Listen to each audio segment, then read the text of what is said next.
Welcome to the Endurance Studio podcast. I'm your host, Dylan Turner. I'm an avid ultra-endurance cyclist, bikepacker, and runner, and I'm on a journey to learn and share everything I can about how people can push beyond their limits. This podcast will explore all aspects of endurance through conversations with people I find unique and interesting. There's always an amazing story of accomplishment and failure, and always something to learn.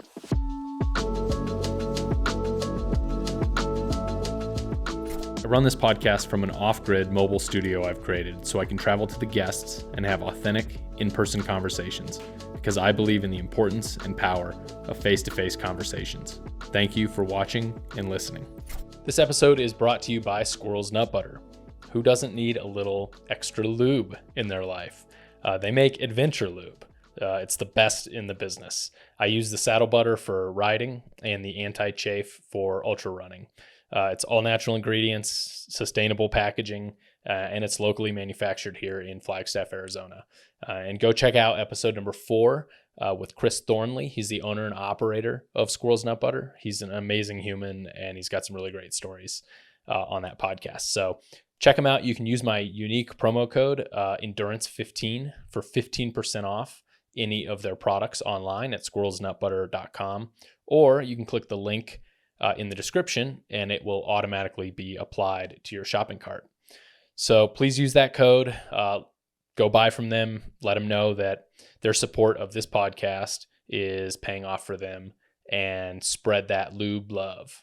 squirrelsnutbutter.com. This episode is brought to you by Embark Good Energy. If y'all have been following me for a while, you'll know that I have a thing for maple syrup, and I'm stoked to announce that I am now an ambassador for Embark Good Energy. They hail from the woods of Wisconsin's driftless region, and they make amazing organic maple syrup. So I love adding this, what I call rocket fuel, into my bikepacking race mix. There's 3 flavors: salted maple energy, coffee maple energy with 72 milligrams of green tea caffeine, that's my favorite, and elderberry, which can be taken straight up or mixed with water. One 3 fluid ounce pouch has a lab verified 320 calories and 80 grams of carbs. And it's not that garbage maple syrup with high fructose corn syrup. This is 100% organic, great tasting maple syrup. You can use directly from the pack for quick energy, mix it with water for a hydration aid, or use it in camp cooking and even cocktail mixes. They're convenient resealable pouches, so you can have multiple uses while consuming it and avoid sticky messes. So use my unique promo code to get 20% off today. The code is EMBARK20, EMBARK20, for any products online at embarkmaple.com. Hey guys, it is solo episode time, and this episode is going to be all about a recent deep dive I did into my Garmin Edge 1040 Solar. I looked at all kinds of different things for bikepacking. I looked at loading courses, splitting courses, navigation issues on course. I looked at battery life. I had some speculation about battery life and did a deep dive into that. And so in today's episode, I'm going to go deep into all of these different things. So thanks for hanging in there. Thanks for watching. I hope that you can learn something from this and use it, and it can help you out while you're out doing bikepacking stuff. So, I upgraded from an Etrex 30 from the Stone Age to an Edge 1040 Solar in January of 2024. I was kind of like committed to the Etrex. I did like that I could just replace the batteries with the 2 lithium batteries, and they would last forever. And I was very, very hesitant to move to the Edge 1040 because it didn't have replaceable batteries. But there were some upsides and some things that I saw it could do that I thought would be helpful. One of those things, a big one, is turn-by-turn navigation and off-course warnings. So like the Etrex doesn't have any of that. You would just at night constantly have to be waking it up and seeing if you were on course. And it was a little dangerous a few times, I'll admit. It means more time not looking at the route in front of you, and when you're night riding, especially, things can sneak up on you. So I had a couple close calls while I was using the Etrex, and I thought, hey, maybe the Edge and the off-course warnings and the turn-by-turn navigation at night would be a helpful asset. The other thing I was looking at that I really liked was wireless transfer of tracks and waypoints. The Etrex was it's old school. You have to plug it into the computer. There's really no like Bluetooth or wireless or anything like that. So I was looking forward to launching myself into the future there. And then finally, I did buy the solar version. So I was very interested in the solar recharging technology and the expected battery life that Garmin claimed that the Edge had. So yeah, and like I said, the biggest hesitation was having to recharge during a bikepacking trip. I disliked that idea. So I've used it now for one full season of bikepacking. And in 2024, I used it on the Fool's Loop, Maricopa Trail Race. I did the Verde Valley Randonnée twice, Pinions and Pines, Colorado Trail Race, and Escape LA. And during all of those bikepacking events or races, I actually did not need to charge a single time from my charging bank. I only brought a charging bank, an external bank, on the Colorado Trail Race, and I ended up not needing it at all because I was able to do efficient charging during my quick resupplies that it just timed out really well for all of that stuff. And I'll get into later how I was able to charge so quickly because I did discover something on, or at least what I thought I discovered on Colorado Trail Race that I've since tested in this video. I'll share it with you later. That there is a difference in some of the charging. And so very interesting dive I did on that. So all in all, I've put this thing through its paces over 1 year of a variety of different types of bikepacking events. And I have a pretty good idea now for capabilities and what I like and don't like. And just after a year of feedback. So I did want to make a note that this device, like all gear, most gear for endurance bikepacking, that this device, this Garmin Edge, it's not designed for bikepackers. It's designed for, your average cyclist. That's going to be your target market. That Garmin's going to make a device that they can sell to the most amount of people. And bikepackers are not the most amount of people, very small niche group of people. So we definitely put it through its paces, and use it often for things that it is not spec'd to do. And that has created a lot of issues for people. So I was curious, like, what is an average cyclist? And I asked ChatGPT, I thought, who's going to answer this for me? I did some like preliminary Googling and couldn't really find anything. And so I asked ChatGPT, maybe it could get me something, and this is what it spit out. There are different main categories. Commuters are 5 to 15 miles. Recreational cyclists are 10 to 25 miles. Competitive cyclists are 40 to 100 miles. Long distance cyclists are 50 to 80 miles while on multi-day tours.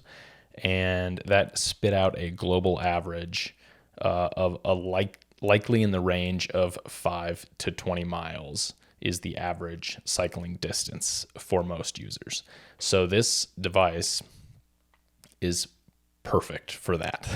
But we're going 100 plus miles in a day over multi-days and loading up 500, 600, 800 mile tracks and asking this device to not only track your ride, but also send you data and process all that information when it's really, really, really not designed to do that.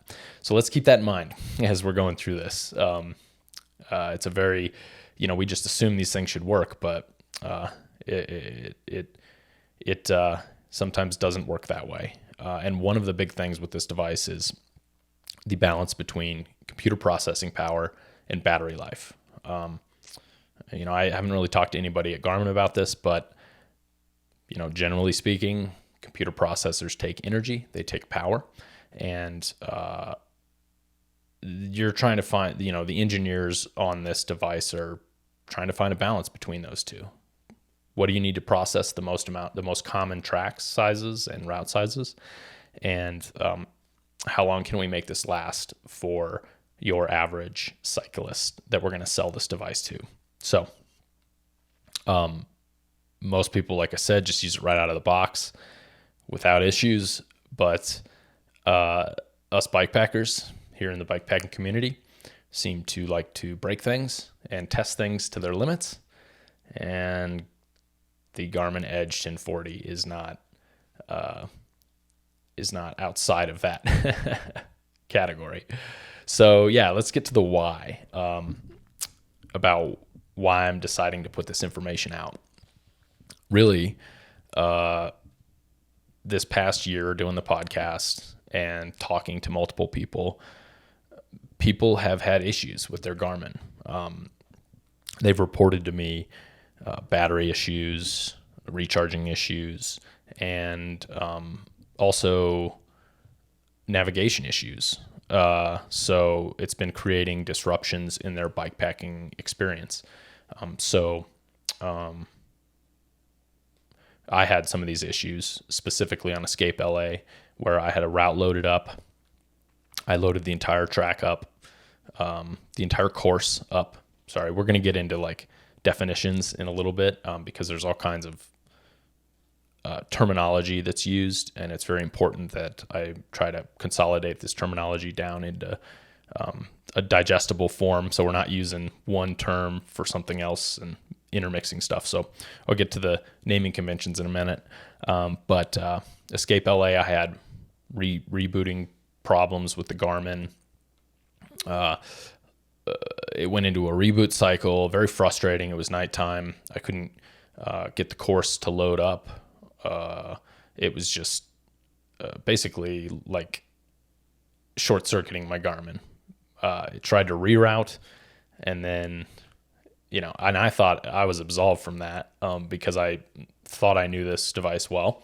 The last race of the year, I'd used it the whole year, and then it happened. It happens, and it's happened to a lot of people. And so I'm hoping that this video can kind of clear up some of that information and provide resources to everyone so that you can have a better bikepacking experience with your Garmin.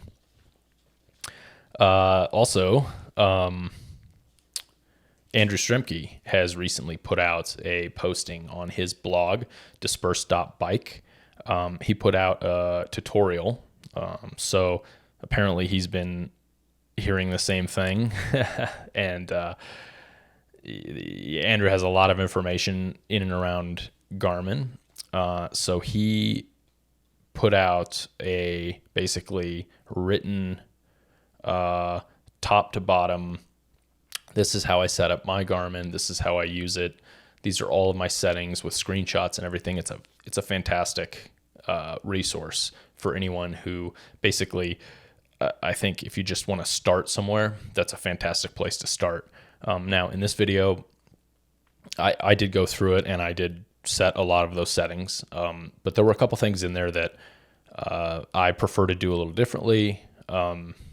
And I'm going to go over those today.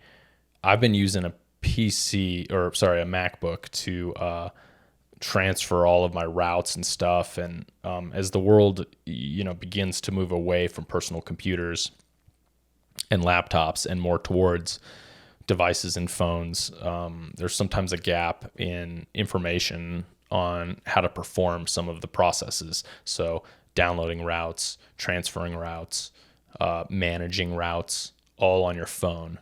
That's something I wanted to use this opportunity to learn how to do, find all the resources I could to be able to do something completely from my phone if I wanted to. Now, I'll give you that it's easier to do things like this from a computer with a bigger screen and a keyboard and a mouse. But if you don't have one, like many people don't these days, they're just working off their phone. I will go over ways and resources and tools on how to completely manage a GPX track. So that would be splitting it, remerging it, uploading it, sending it to the Garmin, all that stuff. Andrew did cover this in part, but I'm going to cover it a little more comprehensively in this video. So I challenged myself on finding ways to do that in this video, and I was successful. I think one of the big things about using your phone, getting comfortable using your phone to do all this stuff, is if you're traveling or if you're actually en route, you're going to be able to regrab a route, download a route if you have cell phone service or Wi-Fi and a resupply, and you have an issue with your phone. You have an issue with the course on your Garmin, and you have your phone. You can solve that problem without having to scratch or DNF or anything like that. So it's a huge asset in my opinion. Okay, next section. Let's go into the naming conventions. These are Garmin's naming conventions, the industry naming conventions. There's a whole bunch of stuff floating around here, so stick with me on this. It'll help to define the later sections of this video. So, what is a course? A course in Garmin's terms refers to a pre-planned ride. It is a defined path created by selecting a group of location points in the sequence you desire to navigate them. The courses are saved in a .fit file format, which can be used for reviewing and editing the course in platforms that read this format. So when you create a course on your Garmin device, you are essentially mapping out a specific path you want to follow. So some third-party platforms call this a route or something else similar. When we're following a bikepacking course, it is a pre-planned set of points that we've downloaded and loaded up into our Garmin as a course to follow. Okay. So what is a track? A track is a set of coordinates connected together, or some people refer to it as a breadcrumb trail, and their associated data, elevation, time, distance, etc. Tracks are saved in a GPX file format, which can be used for reviewing track data in platforms that read GPX files. So today I'm going to be using course and track somewhat interchangeably because you can download a GPX track, load it onto your Garmin, and it becomes a course at that point. So I'll be using them both in the same sort of way. Okay, a route. This is Garmin's definition of a route. It's very different than a course. It's very important that we understand the difference between a route and a course. So what is a route? In Garmin's terms, is when you choose to navigate to a certain location on your device. This means that you can simply input a destination and the Garmin GPS will calculate the most efficient route to get there. They provide a convenient way to navigate to a specific point without having to manually select each individual location point along the way. So this is very different in the fact that it allows the device, you pick a point, you say, I want to go there on your device, on your Garmin Edge, and you say, all right, Garmin, route me to that. And it just finds the quickest way to do that. So that's very important when we're talking about trying to stay on a particular course, because a course is a predefined route, and a course is a predefined path. See, I'm already getting screwy on this.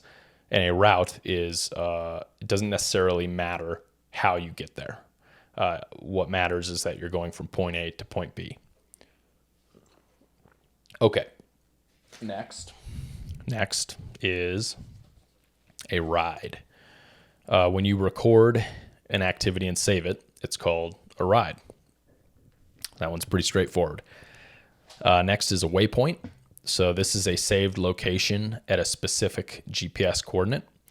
Waypoints are saved in a GPX file format, which can be used for reviewing waypoint data in platforms that read GPX files. So there's different types of these. There is a POI, so different softwares, different, like Ride with GPS calls it something different than Garmin, but these are all considered waypoints. So Ride with GPS calls them a POI, or point of interest. Garmin, in their proprietary software, calls them a course point. So the definition here is course points are markers on a course created in Garmin Connect to signal important locations. For example, a support station during an event, a dangerous intersection. When enabled on a compatible device, they will show on the course just like you would be notified for a turn. So these can come from POIs. They are created in Garmin Connect, which is their proprietary software, and it does show on the map. So the last one is called a save location, and this is also a Garmin term. So this can also come from a Ride with GPS POI. It shows on the map, but it's harder to see or to navigate to like find in your menu of Garmin. And they both can come. It's a little confusing because they can both come from Ride with GPS POIs. However, the way in which you load them will either make them course points or it will make them saved locations. Okay, next is navigating or riding a course. So this is the thick purple line with guidance arrows and prompts. So this would be when you take a GPX file, you load it up in your Garmin, it becomes a course, and then you decide to navigate this course. It's going to enable things like off-course warnings and turn guidance. So what are those? Turn guidance, just like what it sounds like. It enables or disables turning prompts, and off-course warnings, it alerts you when you stray from the course. Two very helpful things that I was very interested in during this process. Okay, let's move on to some of the Garmin settings and navigation tips that Andrew Stremke put out. And I'm going to kind of go through, I'm not going to go through the whole thing comprehensively. If I suggest you head over there, disperse.bike, you can click on the blog, and then he has a blog posting called Garmin Edge Setup for Bikepacking. So go check that out. You can also leave him a tip at the bottom. So if you scroll all the way to the bottom, you can send him a little Venmo tip or PayPal tip to support him. So I highly recommend you do that. So thanks for posting that, Andrew, and getting this conversation started. So yeah, as I read through it, I did have some few extra thoughts. There were some notable sections. The first one is called battery save mode on the Garmin. So I use this all the time when I'm bikepacking. You pull down from the top of the screen and tap the battery icon. This enables battery save mode. And he says, I'm not sure what goes on behind the scenes here, but turn it on for max battery life. So yes, I definitely use this when I'm bikepacking. It doubles or 2.5x my battery life on my device. Yeah, the one thing that I did find that is kind of funky with the Garmin's is when you plug it into a power outlet to recharge and then you unplug it, it disables battery save mode. So when you're in resupply, and I normally grab my Garmin, pull it off my bike, bring it in with me, plug it in, and then let it recharge. So you have to be mindful when you unplug it and put it back on your bike to put it back into battery save mode, or it's just going to burn through your battery. So that's a huge point right there. I wanted to point out. And on that note, my order of operations here when I'm resupplying is I leave everything running. I leave my current ride that I'm navigating running, I leave my Garmin on, and I plug it all into the wall and just let it ride.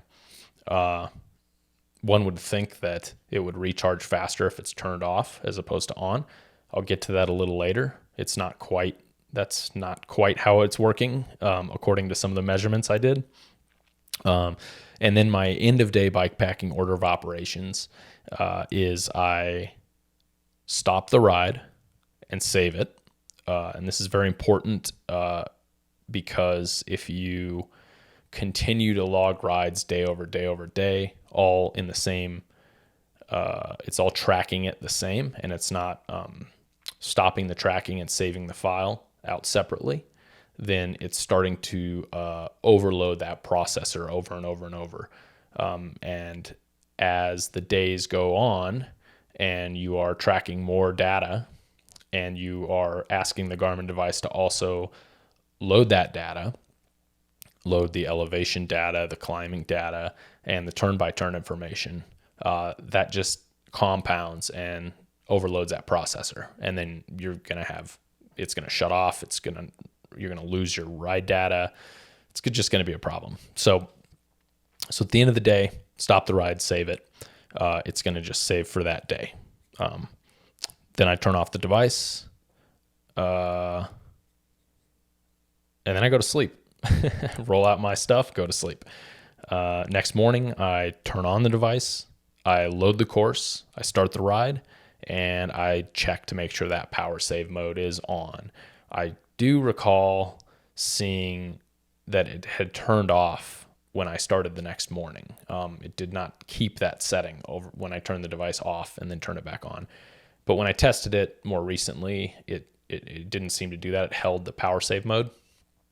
So I just double check it because it's too consequential in my opinion. Okay, moving on to sensors. I know Andrew said that he does not have any sensors loaded up, and that is good practice when you are, they do take battery. So if you're trying to maximize battery life, you need to remove all of your sensors, power meter sensors, heart rate sensors, all that stuff, if you want to maximize that battery life. Now I do use power meter and heart rate when I'm going on shorter rides. So the one thing that I found out is that unfortunately, the sensors are not tied to activity profiles. So you can't have an activity profile that is,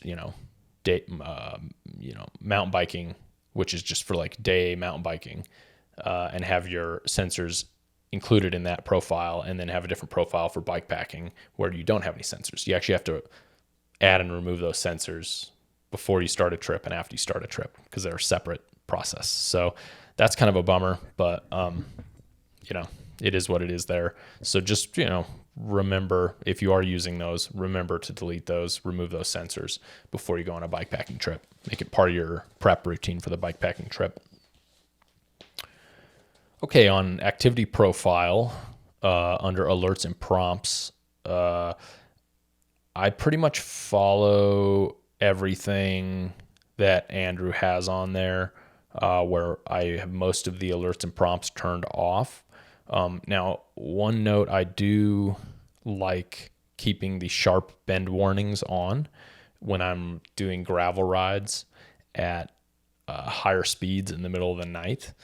For example, there's a couple spots on the Verde Valley Randonnée where I was unfamiliar with the course. I was riding it very quickly on a gravel bike at night, and there were some turns, and they were pretty consequential turns, cliffs, and I had that on and really appreciated not getting wild on those corners. So I will turn that on if I'm doing a bikepacking trip in those scenarios. And then also sometimes I turn on 1 hour eat alerts for shorter, more intense races where I need to stay on the calories. I turned it on for bikepacking and used it a little bit for bikepacking, and it just kind of reminded me how many hours are going by because it would beep every hour and it would just be days later of beeping every hour. Kind of got in my head a little bit. So, yeah. Okay, moving on to routing. This is a big one, course recalculation. So this automatically recalculates the route when you deviate from the course. This impacts what happens when the user is using turn guidance while navigating the course and they go off course. So the options here are prompt with auto reroute, prompt only, auto reroute, and auto pause. And Andrew suggests prompt only. And yeah, I definitely 100% agree with him on that. This has screwed up a couple people that I know personally where the Garmin, you go off course and then the Garmin auto recalculates you. It does its best to find the fastest way to route you. Remember those terms, course versus route. So it routes you back to the course. And it has sent people, lots of many miles down elevation and created major issues for a couple folks I've talked to personally. So set it to prompt only. Very important. Also, there's a route recalculation option. So this automatically recalculates the route when you deviate from the route. Options are prompted, automatic, and off. Andrew suggests prompted. So this impacts what happens when the user deviates from a route that is not associated with the user's pre-planned course. So for example, they use turn guidance to navigate to a water stop, or they navigate back to the start of an activity.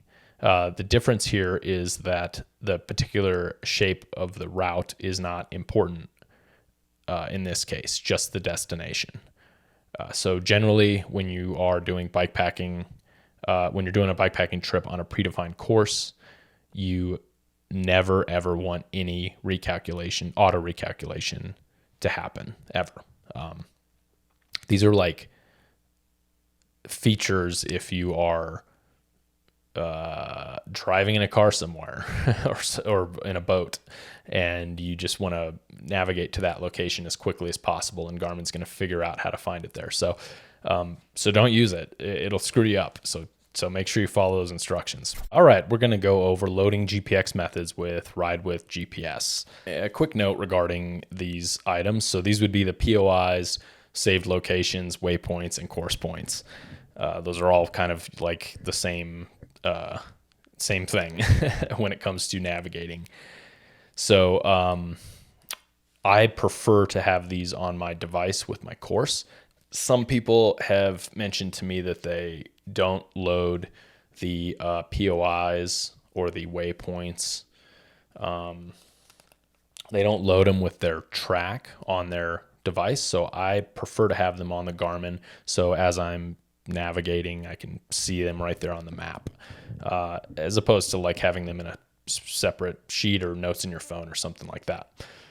So it's really up to you. But today I'm going to talk about how to load them on there because there's been a little learning curve to that for me, particularly loading them from Ride with GPS. It would be similar using other GPS management software. But I know Ride with GPS, so that's what I'm going to use for my examples today. Ride with GPS and maybe some others like Plotter Out do require a premium version to download the GPX course files with POIs somewhat embedded into those GPX files. So, and there's no other way other than a GPX file, just so you know.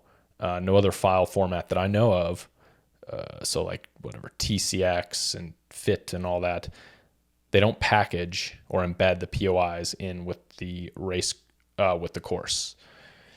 So, if you're a race director and you're listening, my suggestion is you should make a GPX file version available with the POIs embedded. So John Schilling has done this for Arizona Trail Race, and he hosts it on Google Drive. So if you go to that website and download the GPX file, you're going to get a few critical POIs included in that file when you load it up. So yeah, it'd be really cool if, race directors out there could host that in a way that you're able to download it. Unfortunately, you can't do that through Ride with GPS. So, it needs to be sent out separately. So if you're a racer, if you're a bike pack racer and you want it this way, my suggestion is you either pay for Ride with GPS, or you can ask the race director if they can provide the GPX route with those POIs embedded. And perhaps they will send it to you, but it's going to be up to that race director. Okay, I have 4 methods for loading a GPX using Ride with GPS. The first is a wireless transfer using your phone, sending it from Ride with GPS mobile app to the Garmin Edge. So in the app, you're going to export it as a GPX, and you're going to open it with Garmin Connect and then send that to the Garmin Edge from there. This method doesn't transfer POIs or save locations or waypoints or course points. I did contact Ride with GPS support about this, and they confirmed that this is not possible to include the POIs when exporting from the app. So, method 2 is also a wireless transfer using your phone.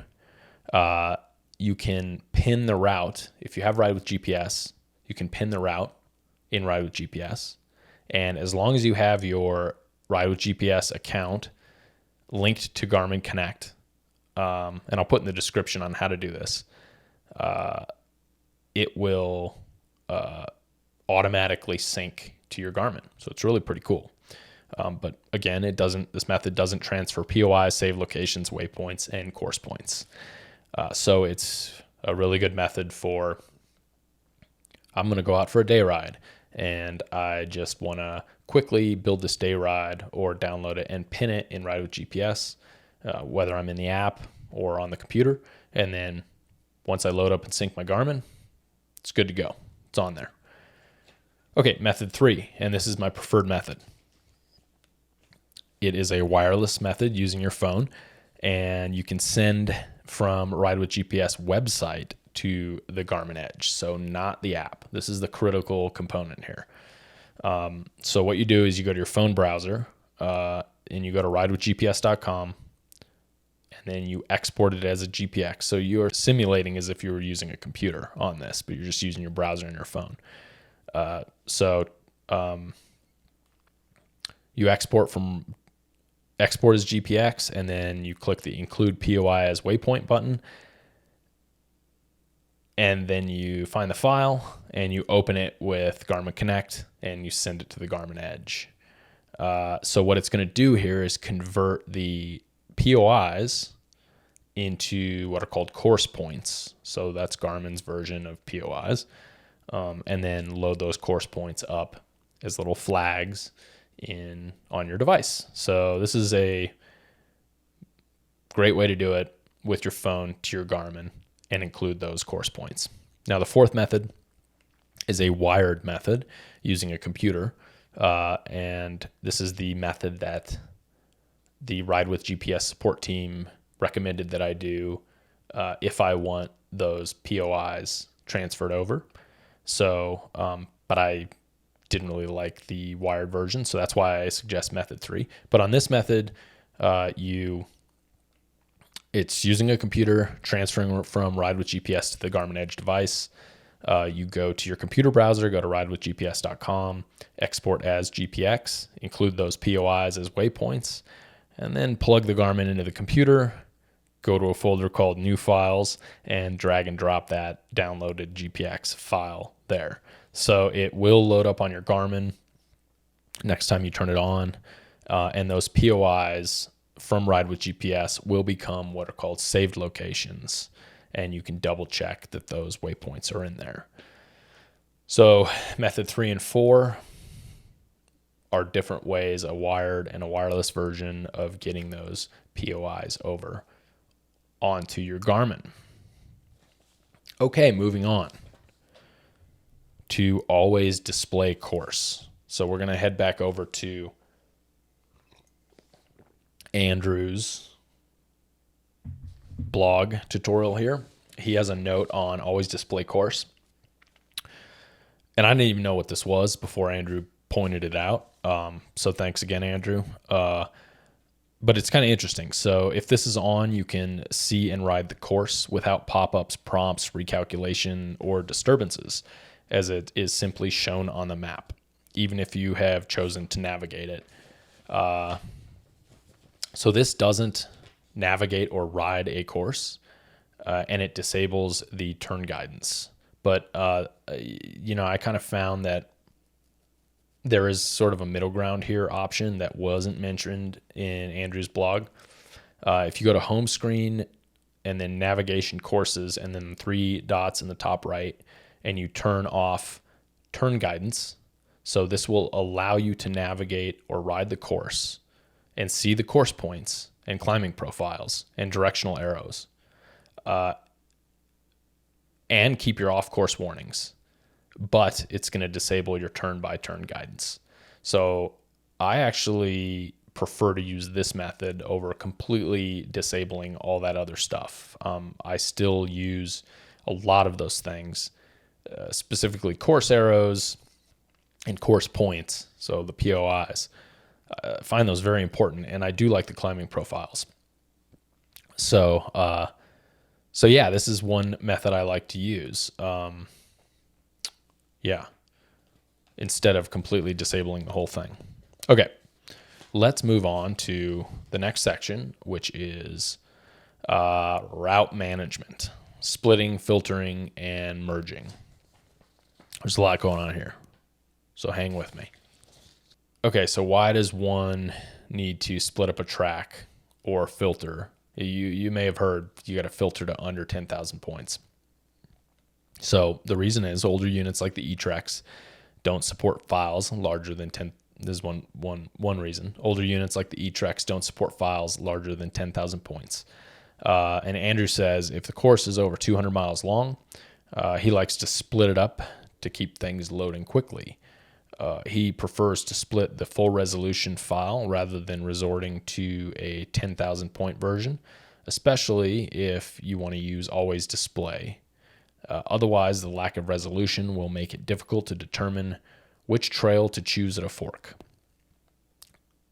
He's also said the 10,000 point limit doesn't apply to newer units. So there are instances where people are aware of that and just see what happens, then download the full file, but then run into issues with crashing while loading and recalculating when out on the trail. And he thinks that spending half an hour splitting the file and looking over the route on a map is valuable. And I do agree with him that doing your homework ahead of time is valuable. And one point of clarity, when he mentions resolution, he means the number of GPS points and therefore the accuracy of the map. That's what resolution means in this instance. So like I had mentioned earlier, the crashing did happen to me on Escape LA. And I had both the regular and under 10K version loaded up. Once I switched to the under 10K version, it was fantastic. No more crashing, no like looping of restarting of the device. So I was prepped and ready for that. And I like filtering. I don't particularly like having 5 courses loaded up on my Garmin. I would rather have one course that's filtered down. And I have not found that the lack of resolution is an issue. And maybe it's because I don't use the always display feature, but I like it better that way. But I guess it depends on the complexity of the track.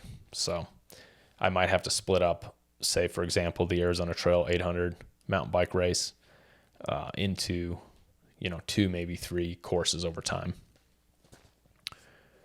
Okay, let's talk about some tools for splitting and filtering. So Andrew suggests TopoFusion. Unfortunately, TopoFusion is not Mac compatible.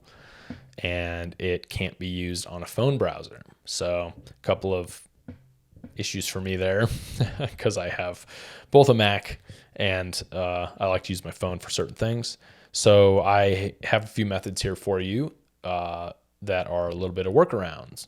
So method one is using a computer. If you have access to a computer, a Mac computer or a Windows, using Garmin Basecamp. So it is free, available for Windows or Mac, and it can split and filter to under 10K points. So filtering, you double click to open the route. You click the little circle with 3 dots in the bottom left to open menu, filter track, and then filter entire track using a maximum of 10,000 points. So pretty straightforward process. To split the track, you double click on it to open up the route.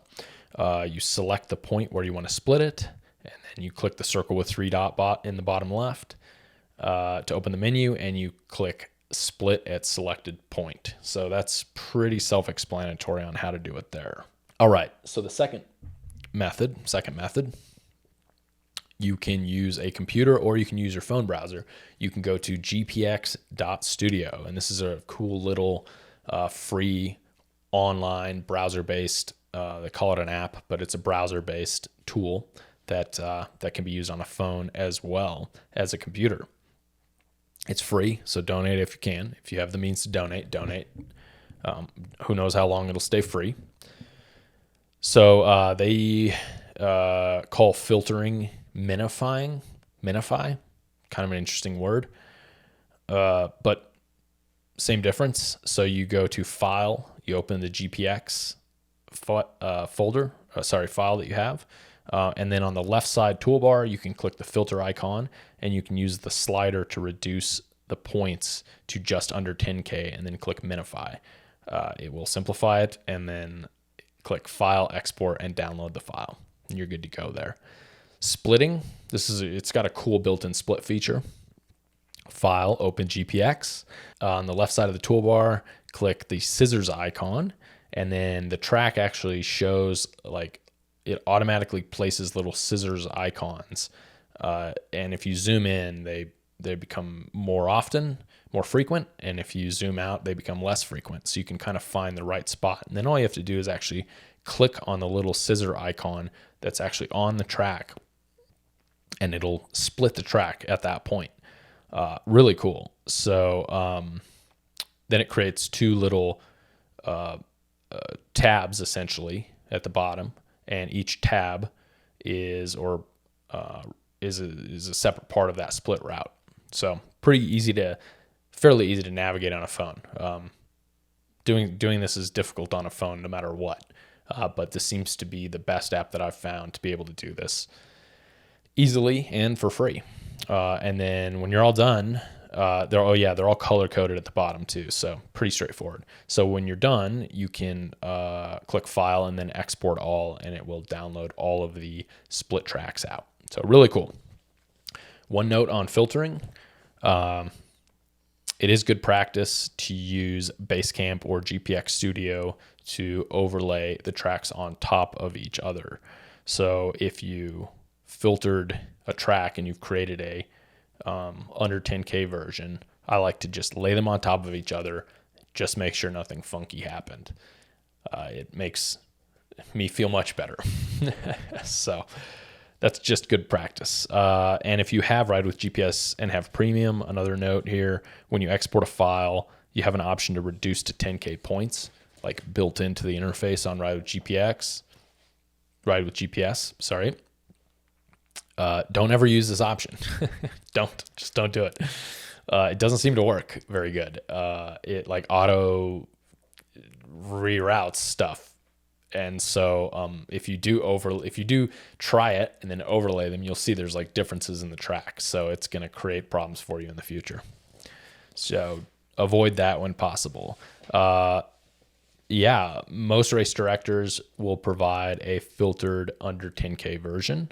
And if they don't, ask them for it, and have both of those versions loaded up on your device. That is a huge suggestion of mine. So if you do start to get a crash on the full resolution version. You can load up that 10K and be good to go. Okay.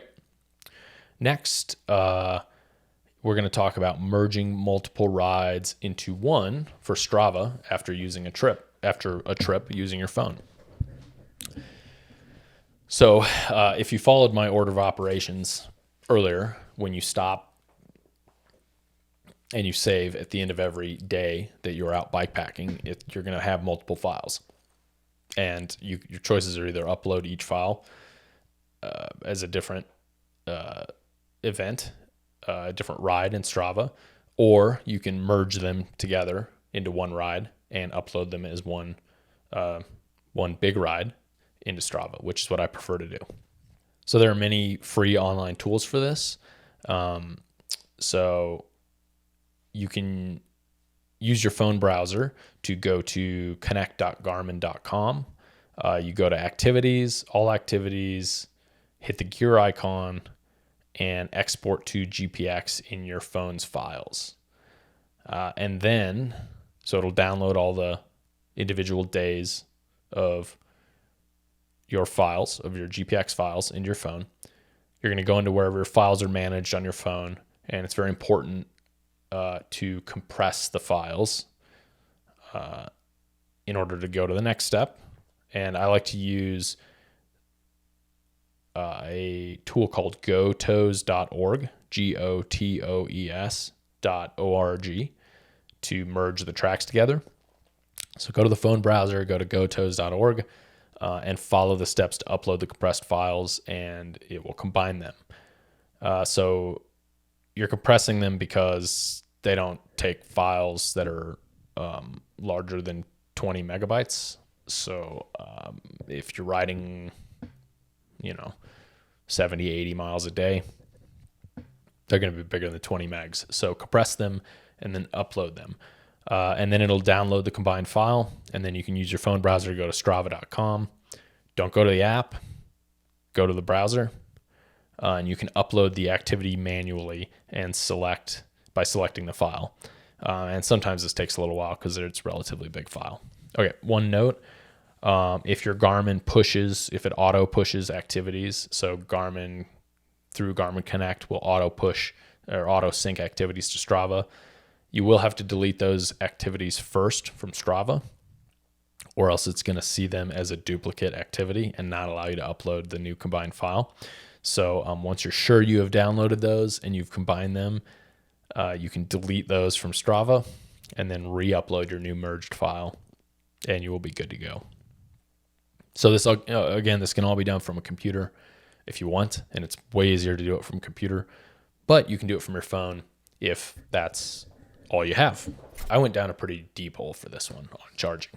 I spent a lot of time hyper-focusing on this, obsessing about it a bit, I guess one would say. But I learned a lot, and so I'm going to share that with you today.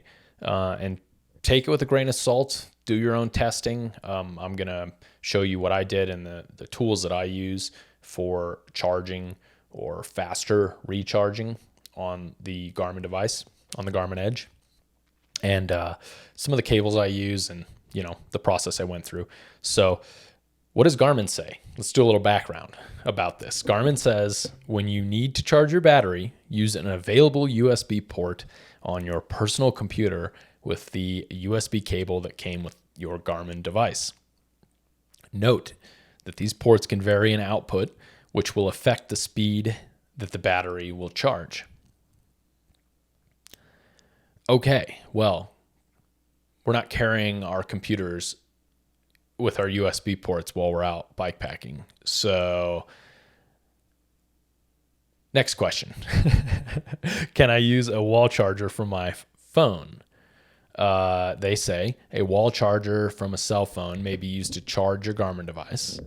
Use a wall charger from a reputable brand name. Ensure the wall charger features the registered UL, Underwriters Laboratories marks, indicating that the item was manufactured in compliance with UL's safety requirements, and limited power source marks. For more information about UL marks, please see UL marks for North America. The manufacturer warranty does not cover damage as a result of using an adapter or cable not certified by UL and not labeled as a limited power source. Okay, so there's Garmin's great disclaimer saying they're not responsible for anything. So next question is there a recommended power output level that I should use? The Garmin recommended output from the suggested power sources above is 5 watts or 5 volts and 1 amp. Anything used that exceeds this recommendation, for example, a fast or rapid charger, will be regulated by the Garmin cable and device. Anything lower may result in a slower charging experience. Okay, so that's going to come in very important when we move on to the next items here. Next, what does Garmin say about using an external power bank to charge my device? Because many of us bike packers bring external power banks. They say the Garmin Charge Power Bank, which only costs you $179.99, can be used to charge many of your Garmin devices. It plugs in directly to many Edge cycling computers, while watches and some other Edge cycling computers use their own cables to connect and charge. You can use any UL certified power bank to charge your device. If your smartphone supports it, you can also reverse charge from your Garmin device. So I looked up a little bit of the specs on the power pack, the Garmin Charge Power Pack, and it has an output capacity of 3,100 milliamp hour at 5 volts, and it has 2 electrical outputs. One goes directly into the Garmin, and it's 5 volts and up to 1 amp. And then interestingly, it has a USB port from that device that is 5 volts and up to 2.4 amps. So why would, this is the part that baffled me, why would they build a device that could put out 2.4 amps and their suggested output amperage is 1 amp? This was confusing to me, and it sent me down this long path.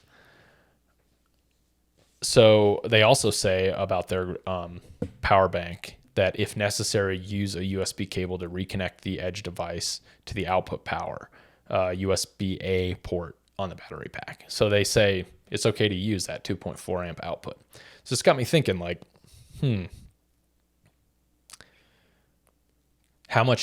what's the maximum amount this thing could, what's the best power adapter I should buy for this device in order to maximize the amount of output I get so I can charge as quickly as possible? Sent me down this path. All right, so let's go over the devices that I have. So I did some testing. I tested both with multiple power adapters, my regular phone power adapter, which is like from an iPhone. It's this small Apple USB-A charging power adapter. I also bought a rapid charger power adapter from Anker. Go over the model here. Let's see. It's a Anker 323. It's a 33 watt with a USB-A output and a USB-C output. You can see that there. And it's got a little folding plug. Okay. And then I have the Garmin cable that I was using. According to them, this is the one I'm supposed to be using. And then I have my power bank, which is a Nightcore NB10000 Generation 2. So I paid $60 for this thing. It is super lightweight. It's only 5.29 ounces. It's very slim, and it's 10,000 milliamp hour. So it'll charge the Garmin multiple times with one full power bank. So this thing has 2, let's see if you can see those. Yep, there you go. It's got 2 USB outputs. It's got the C, which is the smaller one. And that outputs at 5 volts, 3 amps. And the second output, which is the USB-A output, that also outputs at 5 volts, 3 amps. So basically both of these, I don't know if you can see this. Yeah. It's not focusing, sorry. Focused the first time. So it basically puts out at the higher amperage than what I read is originally suggested by Garmin. Okay, so I did some simulated charging scenarios, both with all of these devices, and I'm going to read for you the results here. But first, my testing criteria. So I reproduced a resupply scenario. So I tested indoors at my house in the same location. So there wasn't the solar wasn't a factor in that. There were no sensors added, so no power sensor, no power meters, no heart rate sensors, anything like that. My phone connection was not connected. I had a 15-second backlight. I was in battery save mode, and I was currently navigating a course, and I was actively recording a ride. So this would be, I'm stopped at a restaurant or gas station. I follow my standard operating procedures there, and this is what I would be doing. So I did use, I bought a tester. I bought this USB digital voltage and amperage tester to learn more about this stuff. So 2 interesting notes about this, just generally, unrelated to the specific tests. So I did measure more amperage when the device was turned on instead of off. So it recharges faster when it's on. Okay, interesting. And I also measured a much higher amperage when the Garmin was at 30% battery than when it was at 90%. And this kind of makes sense. My surface level knowledge of how fast charging works is it kind of has a curve. So it charges quickly at the beginning, and then it kind of tapers off as you get full capacity on that recharge. So that would make sense to these findings that it was flowing faster at 30% when it was less charged. Okay.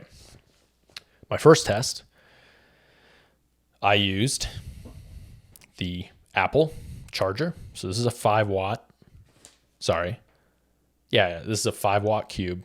It's 5 volts and 1 amp output. Okay, so this matches what Garmin recommends as the output power adapter. I used that, and I used the Garmin cable to recharge. And at 30%, I measured 0.43 amps recharging. I did a 1 hour test. I started at 30%, and after 1 hour with this combination, my Garmin finished at 54% charge. Okay? Not very much for 1 hour. Second test, I used this Anker model number 323, which is really a fast charger. It's a 2-port power adapter, and it is 5 volt, maximum output capacity of 5 volt or 15 amps. Okay, so I used that device with the Garmin cable plugged into the USB-A, so that's the wider port. And here are the results. I measured 0.94 amps.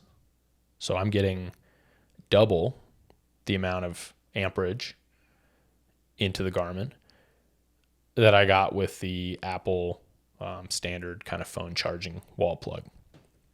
So 1 hour wall plug, started at 30%, finished at 83%. So this is huge.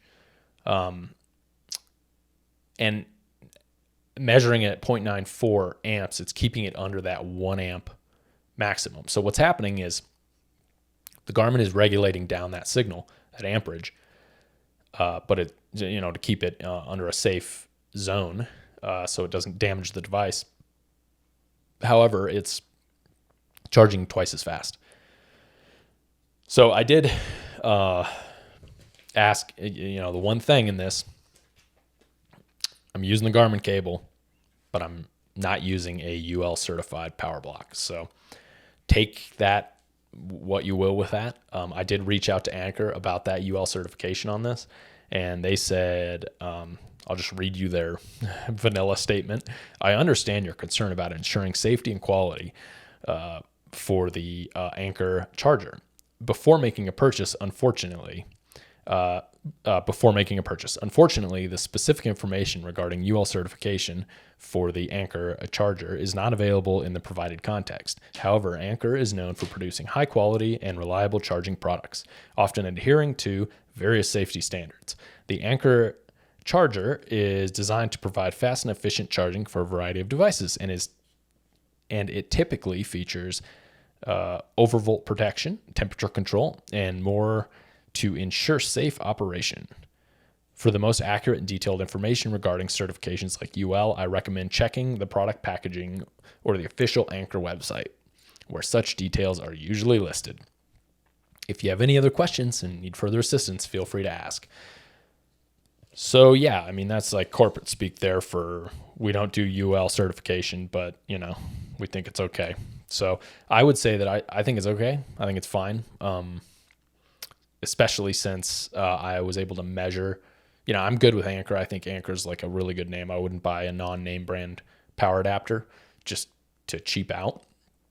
And since I measured it being under 1 amp and I'm using the Garmin device, I think it's fine. Totally fine. So let's move on to the power bank tests. So that was, again, with this Nightcore NB10000 Gen 2, using the using the USB-A output, and that Garmin cable. So that would be the setup here. So I didn't do a recharging test on this, but I did measure it at 30%, and I measured 0.97 amps flowing from this device into the Garmin at 30%. So same as the fast charger, actually. So I can deduce that I'm going to get the same recharge rate out of this thing. Now, it's definitely less important. The power bank's less important as far as speed for me, for my purposes, because I can be riding and recharging at the same time. Really, my goal with this was, how do I maximize if I stop for a resupply while bikepacking and I'm there for 30 minutes, gathering groceries, eating, doing whatever I need to do, how do I maximize that charge time? How do I get the most recharge out of my Garmin? And it's definitely with this device. So yeah, with this Anker device, actually, it's 33 watts, so I can plug in the USB-C on the top and charge my phone, and also plug in this Garmin cable. So in one plug, I can do the Garmin quick charge and my phone fast charge too. So this is it. This is a solution for me. This is what I'm going to do moving forward. It's seems to be an optimized way of dealing with recharging. I probably will bring a power bank just as a backup, but who knows if I'll need it. Okay, that was a lot. Okay, let's wrap up here. I did want to talk about kind of a couple of the quick bonus features about the Garmin Edge that I just didn't expect at the end of this whole situation. It has a motion bike alarm. So if your phone's connected to it, you can actually set up an audible alarm that will sound if there's any motion on your bike. So it's somewhat like a security tool if you're bikepacking and you're doing resupply. And it'll give you phone alerts. So if, hypothetically, you pull up to a gas station, you set the alarm on your bike, you go into the gas station, someone messes with your bike, the alarm will sound and it'll send you a notification in your phone on your phone inside, and you can either deactivate it or it'll like let you know that it's going off. So really cool feature there. Also climbing profiles. I really enjoy the climbing profiles. I didn't think I would. It's kind of a double-edged sword because seeing what's coming can kind of mess with you sometimes, but also seeing what's coming as far as climbing, at least like you only have X amount of distance left to climb before you are going to be able to get a break, so you can actually be more targeted with your energy use. So I really like those for bikepacking. And the one last thing that was really something that I didn't expect that I really enjoyed was the on-screen stats. On the old Etrex, I didn't really have any stats. It was just the map screen. So, simplifying those stats. So like I put time of day, ride time, average mile per hour, and total ascent on there on the screen. And I think probably ride time and total ascent. Ride time and average mile per hour are the two that I probably use the most. Average mile per hour comes in really handy when I'm trying to calculate how long it's going to take me to get to the next spot when I'm doing the math. So pretty cool stuff. Okay, so let's wrap up. A few key takeaways. So if you don't take anything away from this, here's your too long didn't read. Turn by turn and off-course warnings have been helpful to me on occasions. So I like using them. I don't like using always display on. I like finding that middle ground and keeping those things on. Takeaway number 2, a mobile device can be used to wirelessly manage routes and load to device. If needed, this can be done in the field or at resupply, provided you have a decent mobile connection or Wi-Fi. So you can use a phone for everything. Pretty cool. We're in the future. Next takeaway, solar recharging is getting there, but it kind of has a minimal impact, especially when I compare it to the fast charging during resupply. Next key takeaway. Definitely charging using that Anker 323, model number 323, 33 watt cube, is more than twice as fast as the regular old Apple power adapter that I was using during resupply.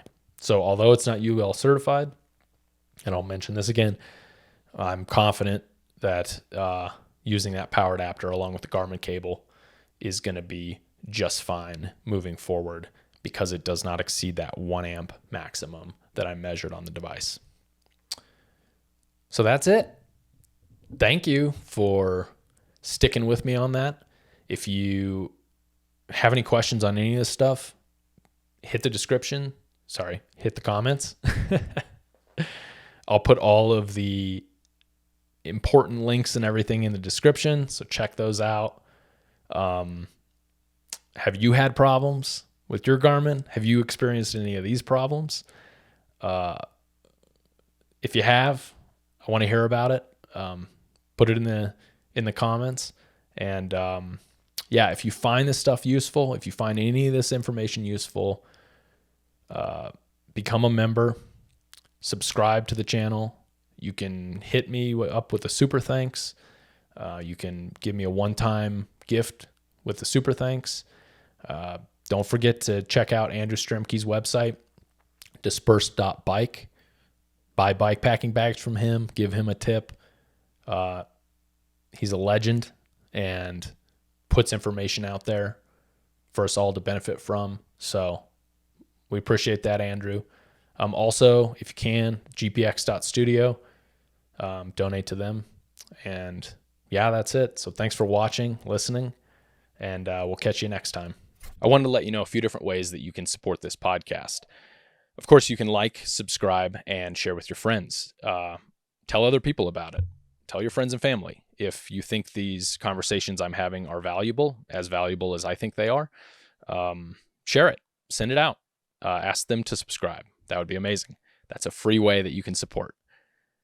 Another way you can support is by financially support is by becoming a member on either YouTube or Spotify. Those links are always in the description of all the videos. And YouTube members do get some extra perks like member shoutouts during the podcast, priority reply to comments, and best of all, you get early access to new videos that I'm releasing. You can also, if you don't want to sign up for a recurring membership, you can also show me your support by sending a one-time gift using what YouTube calls the Super Thanks feature. So when you're watching a video, down at the bottom, there's the little buttons, the thumbs up, thumbs down button. And right next to that, there is a heart with a little $sign in the middle, and it says thanks next to it. That is the Super Thanks button. So if you click that, it'll allow you to give a one-time gift, financial gift of your choice.